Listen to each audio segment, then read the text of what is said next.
complicated when it hurts.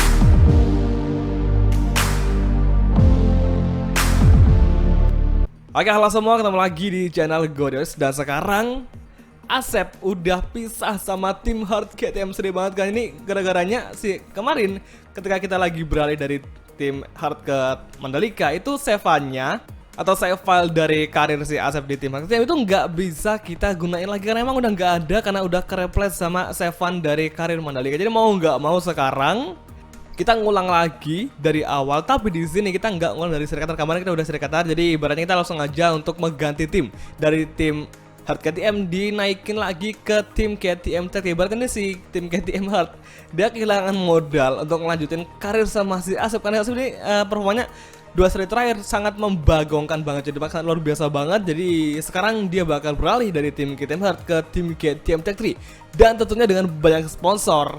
Semoga aja si Asep bisa membuktikan bahwa dia emang layak untuk dinaikin dari tim atlet yang kedua ke tim KTM Tech 3 atau atlet pertama di pabrikan KTM. Mantap jiwa si Asep ya ini.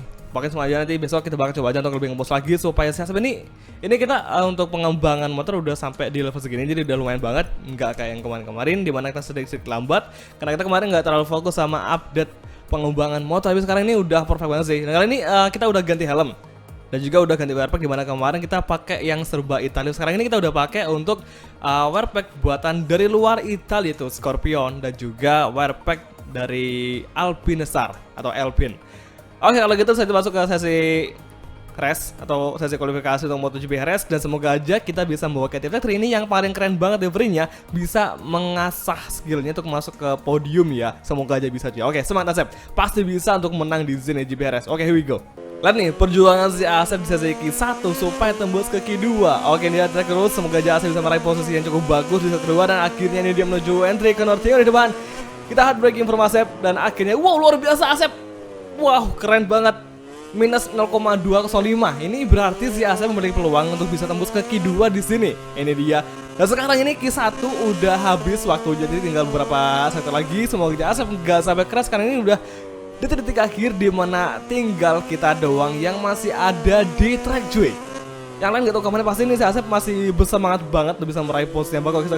Sektor ketiga ini dia, nah akhirnya minus 0,03. Akhirnya tinggal satu sektor lagi di high speed corner, mampu ke KTM Tech 3 membawa Asep masuk ke Q2 di sesi kualifikasi kedua kali ini.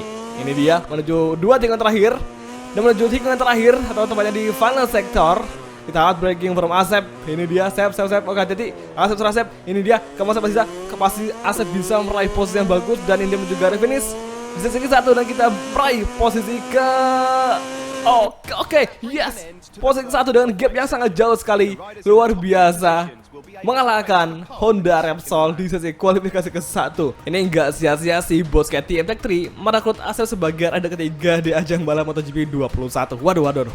Dan sampai lagi kita di sesi race untuk MotoGP Jerez di Circuito de Jerez Angel Nieto. Dan sekarang dengan cuaca sangat cerah dengan suhu trek yang cukup tinggi 42 derajat, Asep berhasil meraih posisi yang bagus di putar posisi ke-6, dimana kemarin di kualifikasi kedua itu Franco Morbidelli berhasil meraih pole, disusul oleh si Rins, juga ada Miguel Oliveira, serta di posisi row kedua itu ada Joan Mir, Brad Binder, juga ada Asep Surasep. Kita ini sih betul banget karena kita udah bisa start dari posisi ke-6, dan ini suatu peningkatan bagi Asep karena nggak biasanya si Asep start dari posisi yang cukup bagus ya.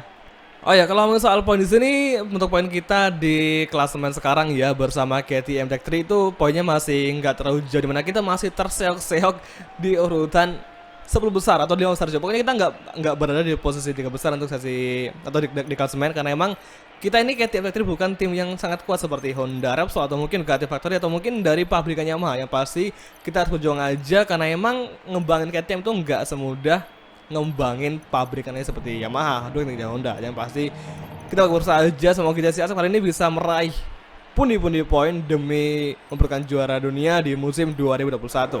Oke, sesi warm up lap dan kita dengan KTM Tech 3 sangat luar biasa. Dan kali ini kita untuk kali ini kita menggunakan update mod 2021 untuk update versi ketiga, di mana sekarang si Marc Marquez kayaknya dibikin nerf banget juga. Jadi kemungkinan sih besok kalau udah si Marquez nggak bisa tampil dominasi. Kita bakal coba untuk ngelepas mod ini dan kita bakal pakai pasang lagi mod yang kemarin di mod versi 2 karena emang kayaknya nggak terlalu seru aja untuk si Marquez nggak ada di depan ya. Jadi semoga nanti besok di race, kita update 2 track. Semoga besok di sesi race lemah kita udah bisa ngasih Marquez lagi untuk tampil di depan dan nggak usah pakai mod yang versi ketiga lagi. Jadi kita pakai aja mod 21 yang versi 1.2. Oke, semangat.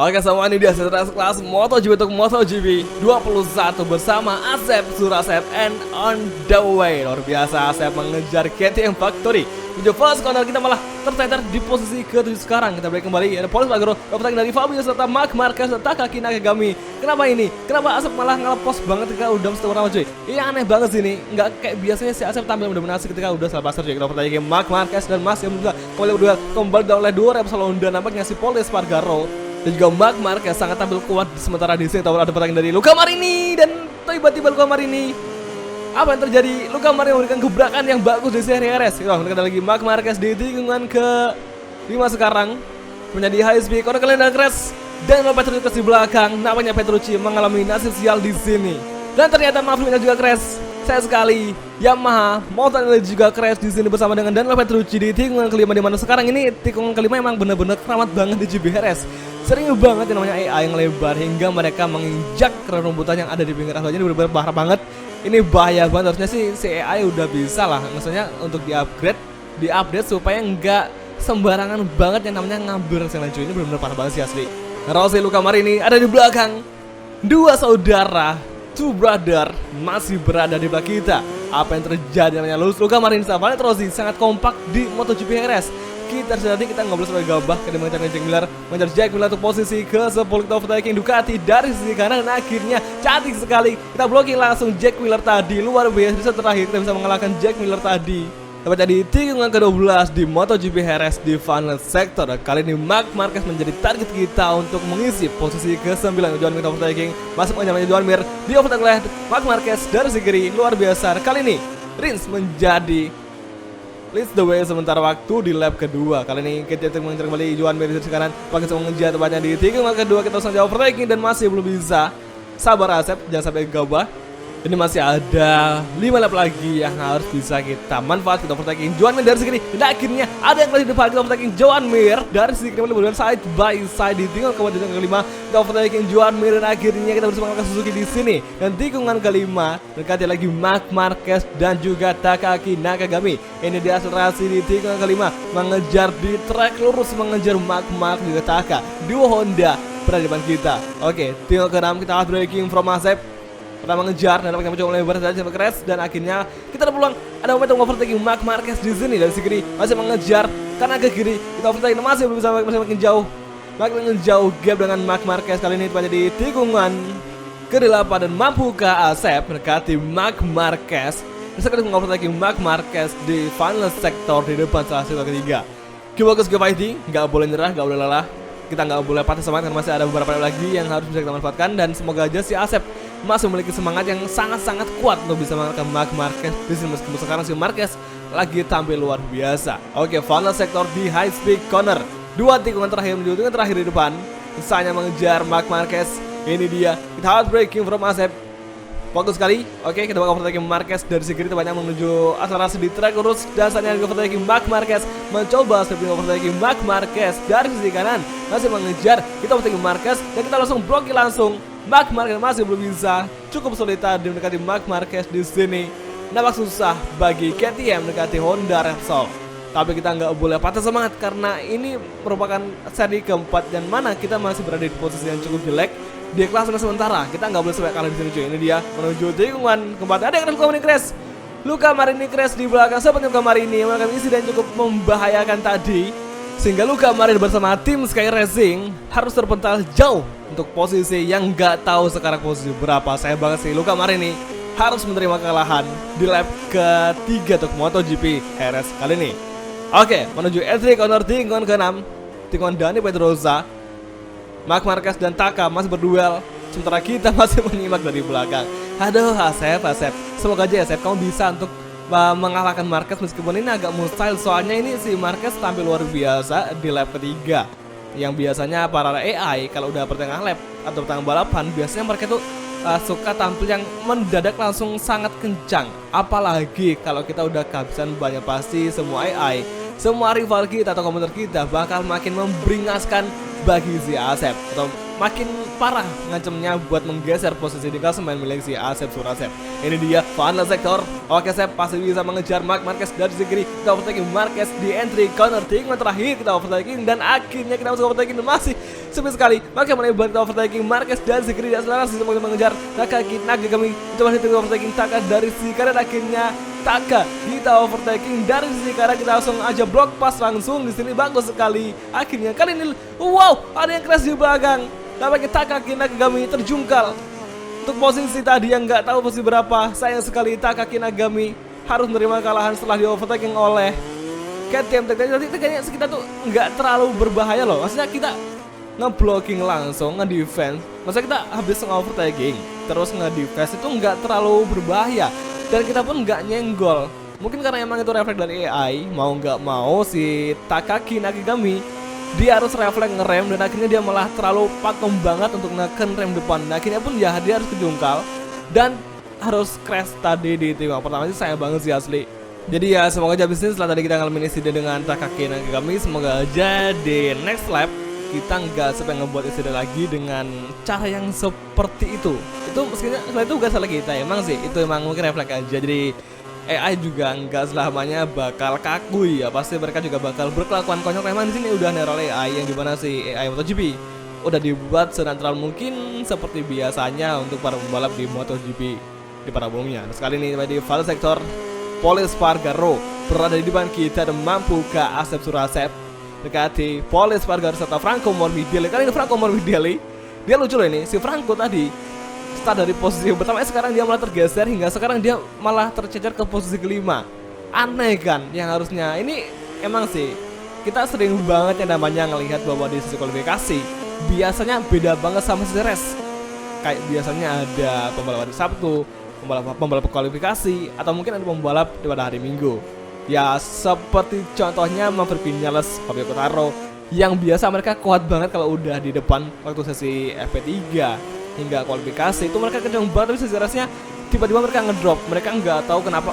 Pol Espargaro malah keluar track. Jadi nggak tahu kenapa mereka itu di MotoGP pada umumnya pada real life-nya itu nggak tahu kenapa ketika udah sesi race-nya itu nggak mesti mereka tampil bagus. Bahkan mereka cuma bisa untuk tampil bagus di sesi FP dan juga di sesi kualifikasi. Kali ini menjadi track terus mengejar Pol Espargaro. Menuju entry ke lap breaking, sini mendekati Pol Espargaro. Malah kecepatan. Ya kita malah lap breaking. Ya ampun, kita sayang sekali, kita kecolongan cuy. Kita malah terlalu ambisi tuh mengejar Pol Espargaro sehingga kita malah lebar cuy. Tapi tenang, masih ada sektor ketiga di mana sekarang kita bakal memiliki momentum untuk mengalahkan Pol Espargaro di sini. Lagi-lagi Pol Espargaro keluar track lagi. Jadi aneh sih, kenapa si Pol dari tadi kok suka ngelebar ya? Tapi dia nggak jatuh loh, dia hebat juga sih. Bahkan dia lebih hebat sama si Asep sih. Maksudnya lebih hebat si Pol dari Joan Mir, ini ngapain dia maksa banget. Oke, tadi dan kali ini lagi-lagi Joan Mir maksa dari si kanan. Dia pengen ngovertake tapi maksa banget cuy. Ini nggak bisa dibiarin, nggak bisa diampunin sekarang di lap kelima. Oke, fun sektor overtaking Joan Mir masih mengejar, keep fokus, keep fighting menuju tikungan terakhir. Kali ini dia menjauh. Aduh sayang sekali. Wah parah banget si Joan Mir, mainnya kasar banget cuy. Wah pokoknya kita harus bisa untuk menang. Maksudnya kita harus bisa untuk menang duel dengan Joan Mir di sini. Ini dia di akselerasi. Tepatnya di lap kelima menuju lap ke-6 dan kali ini si Rins menjadi first lap. Oke, entry yang utama di first kalau kita break kembali di sini dan nampaknya si Joan Mir bisa kembali kita dekati di sisa balapan MotoGP lap ke-6 MotoGP Jerez. Keep focus, keep fighting. Ini dia Joan Mir dan Asep Surasep mampu kembali duel demi posisi ke-7 di fokus ke fighting, dan Pol Espargaro masih berada di posisi ke-6 di depan. Ini dia masih berduel mengejar lagi Joan Mir di high speed menuju dengan ke-5 di depan. Ini mampukah kita mengejar di akselerasi menuju track lurus di MotoGP Jerez, dan kali ini Asep Surasep udah memiliki insting untuk bisa mengalahkan Joan Mir di lap terakhir. Ini dia di main track MotoGP Jerez.